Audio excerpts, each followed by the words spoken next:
دیکھتی آنکھوں سنتے کانوں آپ کو تنویر احمد کا سلام پہنچے۔ ڈیجیٹل کوریڈور کی طرف سے آپ کو خوش آمدید کہتے ہیں۔ تو دوستو، جس طرح آپ کو پتہ ہے ہم آپ کے لیے آئے روز نئی کوئی نہ کوئی کہانی لے کر آتے ہیں جس میں کوئی نہ کوئی ایک اچھا عنوان ہوتا ہے۔ سیم اسی طرح ہم آپ کے لیے آج بھی ایک کہانی لے کر آئے ہیں، ٹھیک ہے۔ کہانی شروع کرنے سے پہلے میری آپ تمام دوستوں سے درخواست ہے کہ جن دوستوں نے چینل کو سبسکرائب نہیں کیا، برائے مہربانی وہ چینل کو سبسکرائب کریں، بیل آئیکن پر دبائیں اور اپنے تمام دوستوں سے شیئر کریں۔ دیکھیں، کہانی کے بدلے میں ہم آپ سے کچھ نہیں مانگتے، صرف اور صرف یہ کہتے ہیں کہ کہانی کو سننے سے پہلے اگر آپ چینل کو سبسکرائب کر دیں گے تو آپ کا کچھ نہیں جائے گا۔ چلیں کہانی شروع کرتے ہیں۔ کہانی کا عنوان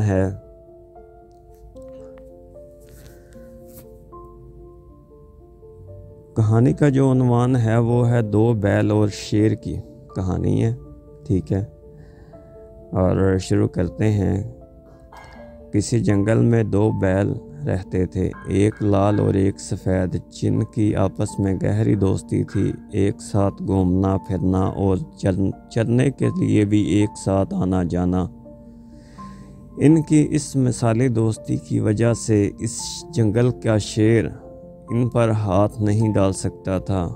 اس نے جب کبھی ان میں سے کسی ایک پر حملہ کیا تو دونوں نے مل کر اس کی وہ درگت بنائی کہ شیر کو اپنی جان کے لالے پڑ جاتے۔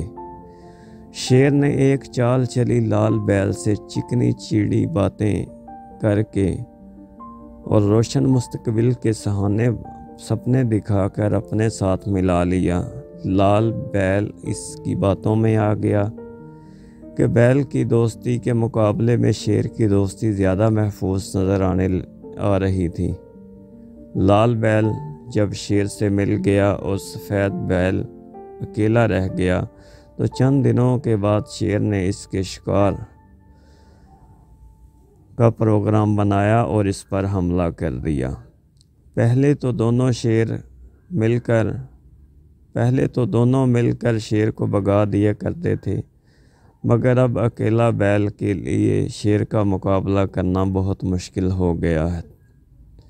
سفید بیل نے اپنے ساتھی بیل کو بہت پکارا، بہت آوازیں دیں، پرانی دوستی کے واسطے دیے اور بیل ہونے کے ناطے بھائی چارے کا احساس دلایا، مگر شیر کی دوستی کے نشے سے سرشار لال بیل ٹس سے مس نہ ہوا اور اپنی برادری کے ایک فرد کو شیر کے ہاتھوں چیر پھاڑ کا شکار ہوتا دیکھتا رہا۔ وہ بیل آج بہت خوش اور مطمئن تھا کہ شکر ہے میں اس کے ساتھ نہیں تھا، ورنہ آج میرا کام بھی اس کے ساتھ ہی تمام ہو جاتا۔ تھوڑے دن گزرے کہ شیر نے اسے بھی شکار کرنے کا پروگرام بنا لیا۔ جب شیر نے اس پر حملہ کیا تو لال بیل نے زور سے ڈگاتے ہوئے جنگل کے باشندوں کو یہ پیغام دیا کہ میں تو اسی دن قتل ہو گیا تھا جس دن سفید بیل قتل ہوا تھا۔ تو دوستو، کہانی کا جو مین کردار تھا وہ دوستی تھا، ٹھیک ہے، کہ دوستی گہری ہو، اس میں کسی تھرڈ کی وجہ سے دراڑ نہ آئے۔ جب بھی آپ کو کسی تھرڈ کی وجہ سے دراڑ آتی ہے تو آپ کی دوستی بکھر جاتی ہے۔ جب تک آپ مل کر رہیں گے تو آپ کو کوئی بھی برباد نہیں کر سکتا، کوئی بھی آپ کو تباہ نہیں کر سکتا، کوئی بھی آپ کو الگ نہیں کر سکتا۔ بات تب بگڑتی ہے جب آپ ایک دوسرے کو الگ کر دیتے ہیں، کسی دوسرے کی باتوں میں آ جاتے ہیں۔ کبھی بھی کسی دوسرے کی باتوں میں آ کر اپنے اچھے دوست پر کبھی نہ شک کرنا چاہیے، بلکہ اگر کوئی کمی پیشی آ جاتی ہے دونوں میں تو اگنور کرنا چاہیے، کیونکہ چھوٹی چھوٹی غلط فہمیوں کی وجہ سے لوگ دور ہو جاتے ہیں، تو ہمیں بھائی چارے کی طرح مل کر رہنا چاہیے۔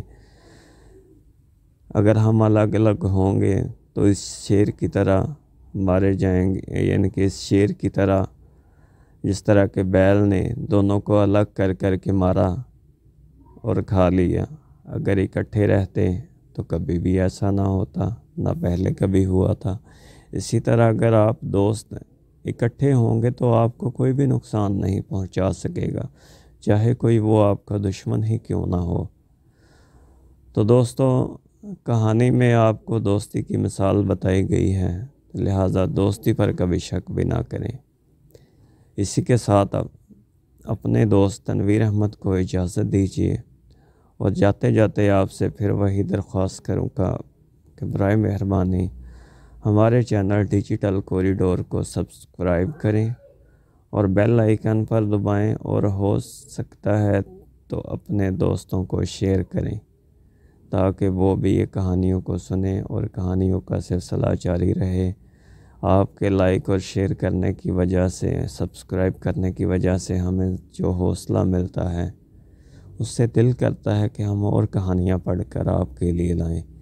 ایک کہانی کو پڑھ کر اس کو ایڈجسٹ کرنے میں تھوڑا سا وقت لگتا ہے، تو اس وقت کے بدلے میں ہم آپ سے صرف اور صرف چینل کو سبسکرائب کرنے، لائک کرنے اور شیئر کرنے کا کہتے ہیں، اور کوشش کیا کریں ویڈیو کو اینڈ تک دیکھیں۔ شکریہ۔ اسی کے ساتھ آپ سے اجازت چاہتا ہوں۔ اللہ حافظ۔